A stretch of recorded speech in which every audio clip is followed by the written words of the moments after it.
Welcome back to Broken Electronics. I'm Lee, and I'm really happy you could join me for today's adventure. And an adventure, I think it will be. We're about to embark on another Facebook Marketplace expedition.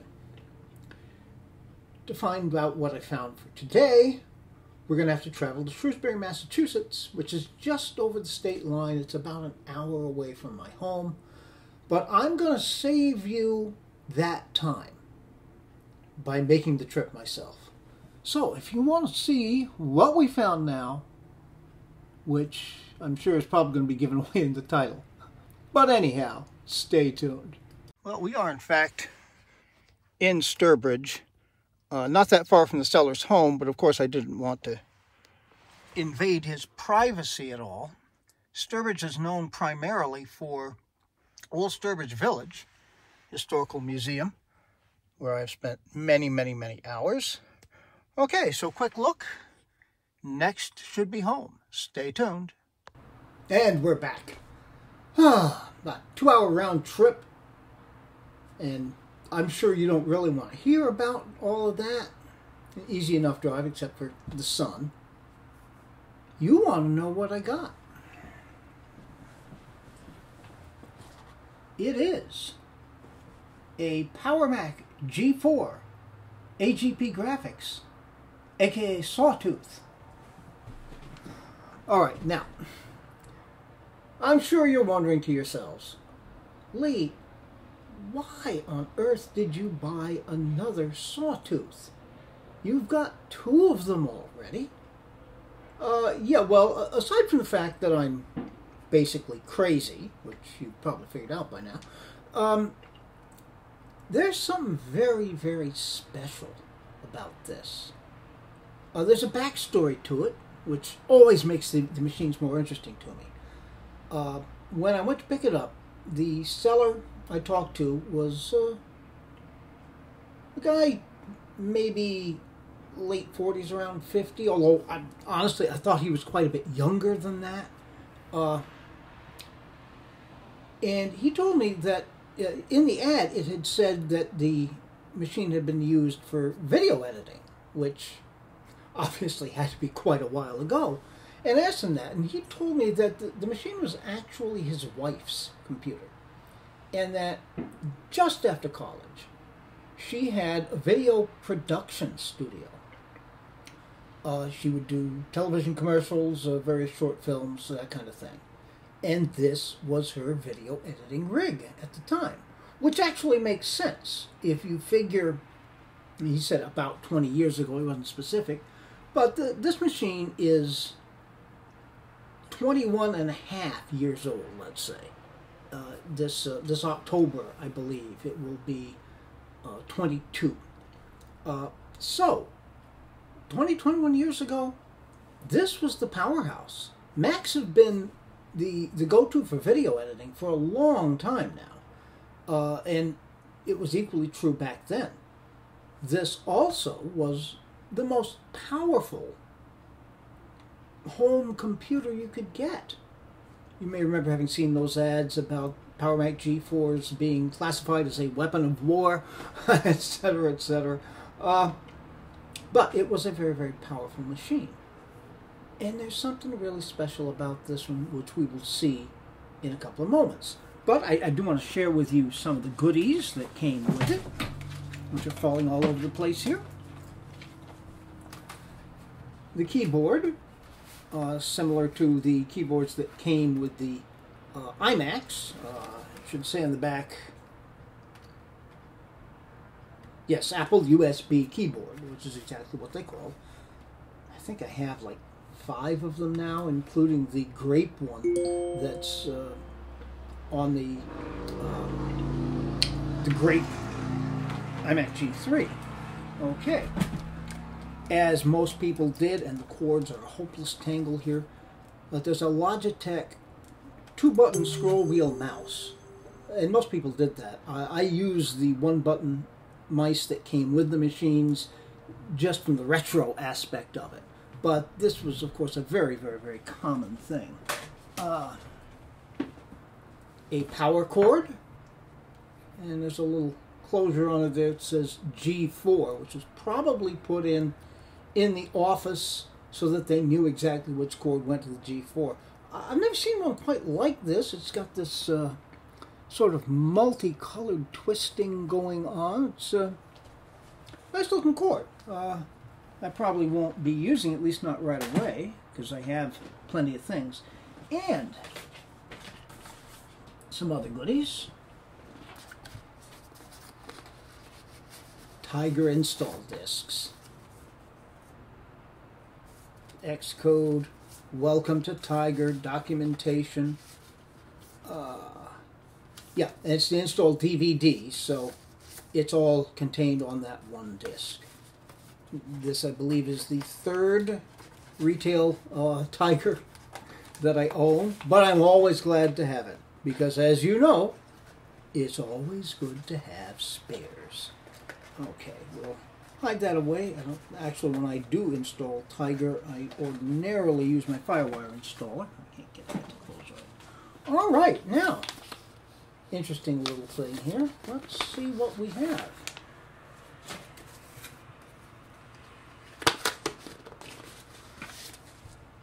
Couple of discs, software install or restore.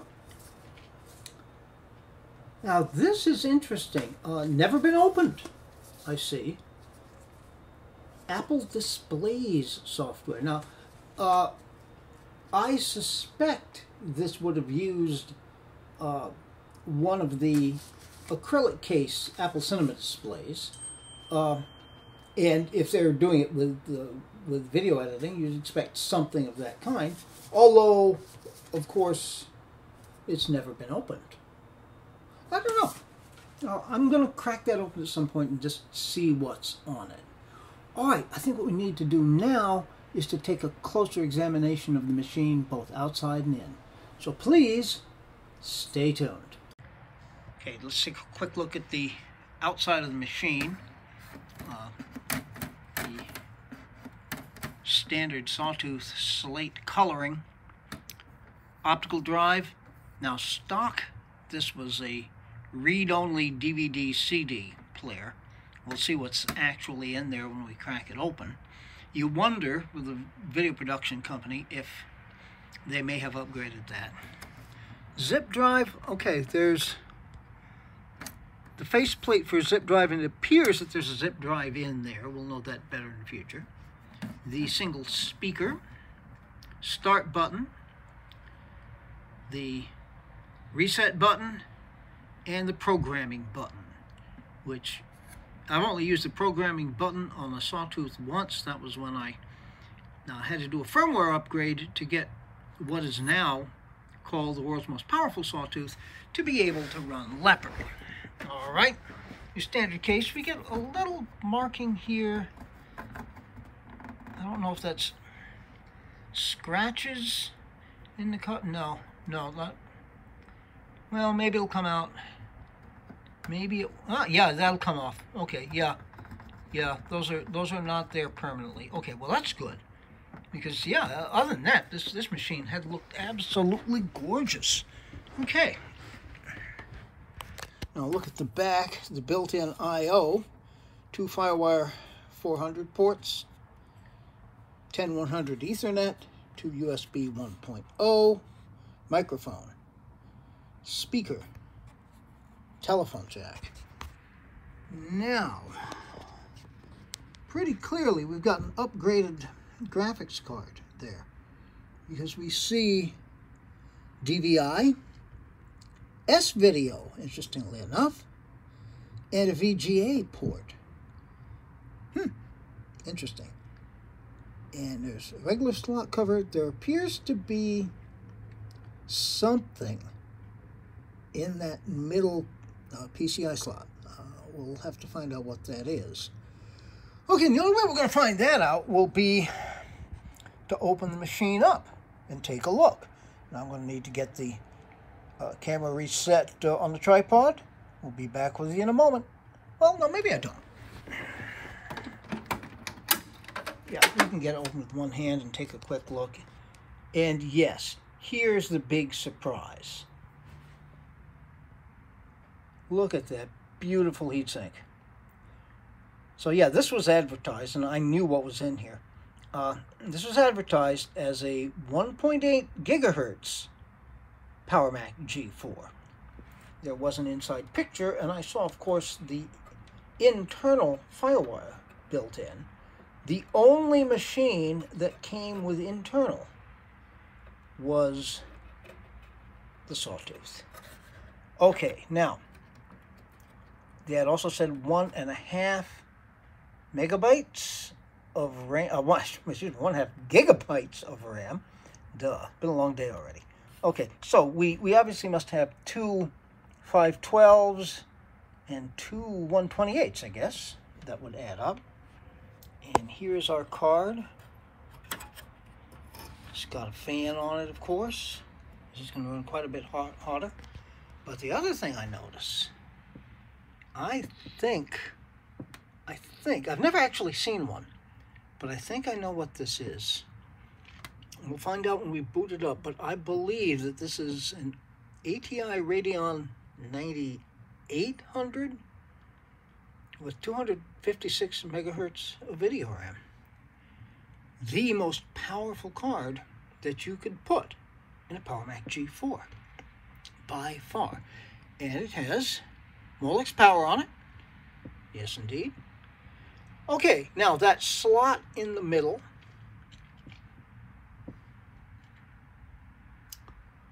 that's an ATA controller card. And I see that the two drives that are in there are connected to the controller card. Now, most likely, we assume that ATA controller card is ATA 100, as opposed to the built-in ATA 66, which is just sitting there. And one of those purple Israeli batteries. We'll have to be getting that out of there. We see over here, yes, there is a zip drive in there. There's no way of telling what that optical drive is until we open the machine up. So I guess the next thing to do is going to be, unless I see any other little surprises here, no airport card or anything like that, not that it would probably work. Okay, we got to get this closed back up, connect it up to peripherals, and boot it up. Stay tuned.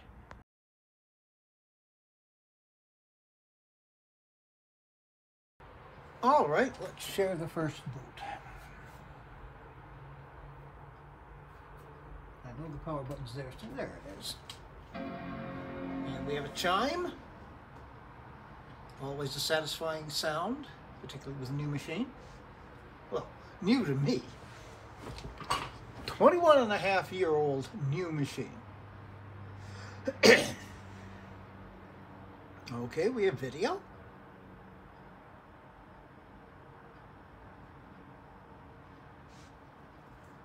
This is the Apple Cinema HD display using the adapter, since that card doesn't have an ADC port.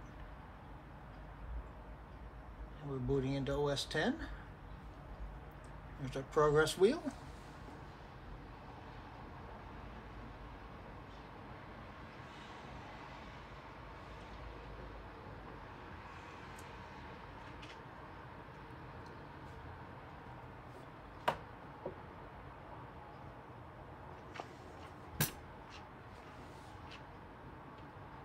Oh!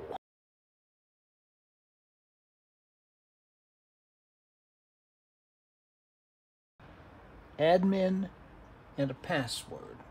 Maybe there's no password. That's not it. Password. Pass. Oh, good. And the hint is admin. Should have guessed it. And that gets us in. Okay. All right. Superficially, this is looking like a clean install. There are 2 disks in there. I see 3 mounted in the desktop. Some of them must be partitioned, I guess. All right, but about this Mac. All right, 1.8 gigahertz PowerPC G4 for real. Nothing about L3 cache though. 1.25 gigabytes SD RAM. That's what was indicated. Okay, let's go more info. Yep, 512K per CPU of L2 cache, but no L3 cache. Which was mentioned by, was it KDT Fox, who said he had a Sawtooth with this same graphics card, excuse me, the same CPU card, that was talking about the cache. Interesting. All right, ATA is showing us, okay, there is a ZIP 100 and a Pioneer DVD-RW, so it has been upgraded. So there is, I thought if they're doing video production in the early 2000s, they would have a DVD writer, definitely. And it's a Pioneer, which is a very good drive. All right. Audio is built in. Deal with that. Bluetooth, no Bluetooth. Not that I thought there would be. Okay. Graphics and displays, we need to see that. Yeah, ATI Radeon 9800 Pro, so I was right about that. But 128 megabytes of video RAM. I'm pretty sure there is one with 256. I was just reading about that. But nonetheless, not that on a machine like this, 128 megabytes of video RAM is going to be a problem. And yeah, 228 megabyte modules and two 512, making our 1.25 gig.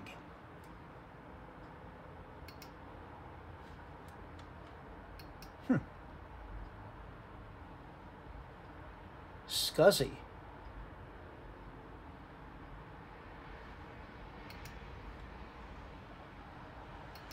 Parallel SCSI device tree. And these must be the two hard drives. That wasn't a SCSI card. This makes no sense. Okay. Let's go to disk utility.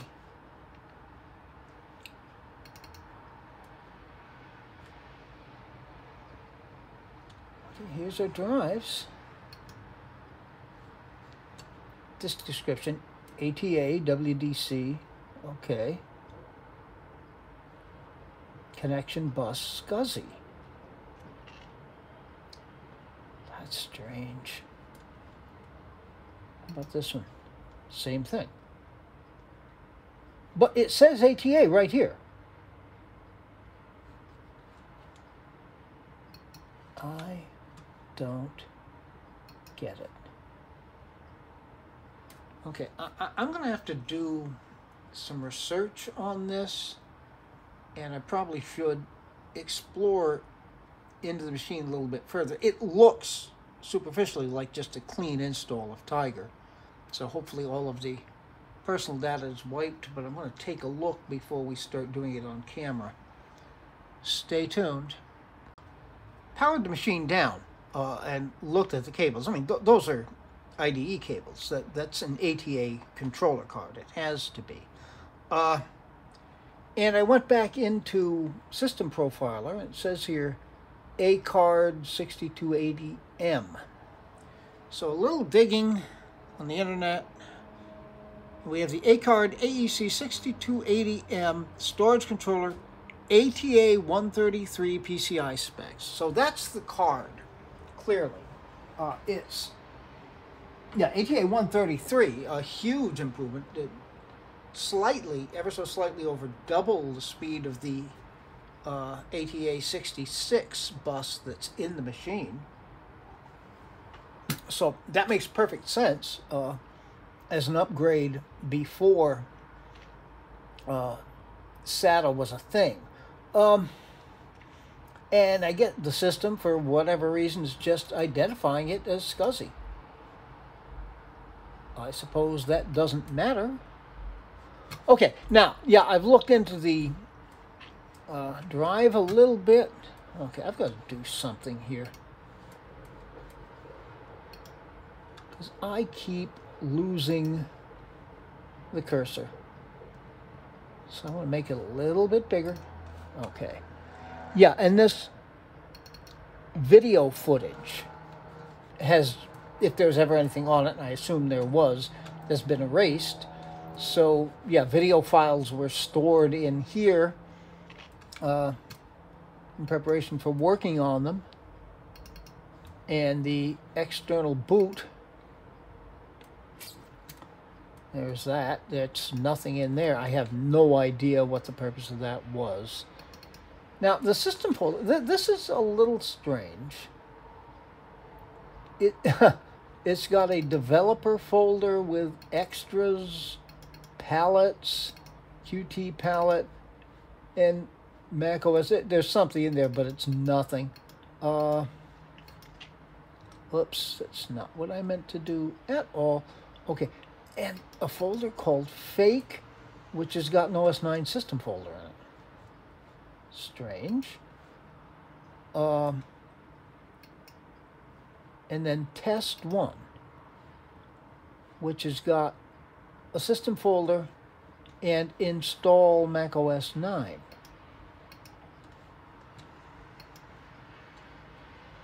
Odd. Okay. And then the Tiger system folder, library users, all of that is normal. And looking at applications, there's nothing unusual here. I mean, you're looking for some version of Final Cut, maybe. Final Cut Express, Final Cut Pro, probably, since it was a business, but that's not there. Okay. Now, what I'm going to do with this machine, I've got an idea for a mini video series that I think would be kind of interesting. But I'll think on that. Nonetheless, I think it has been very interesting looking at this machine. And I think the backstory, I think, is a fascinating one. So, really good. Be good to other people. Other people need it and deserve it. Be good to yourselves. You deserve it. And everything has to start from there. We'll make this world a better place. It isn't yet, so please take very, very good and careful care. I've got a little sawtooth thing coming up, I'm sure, as well as a number of other things coming up too. So until they do, this has been Broken Electronics.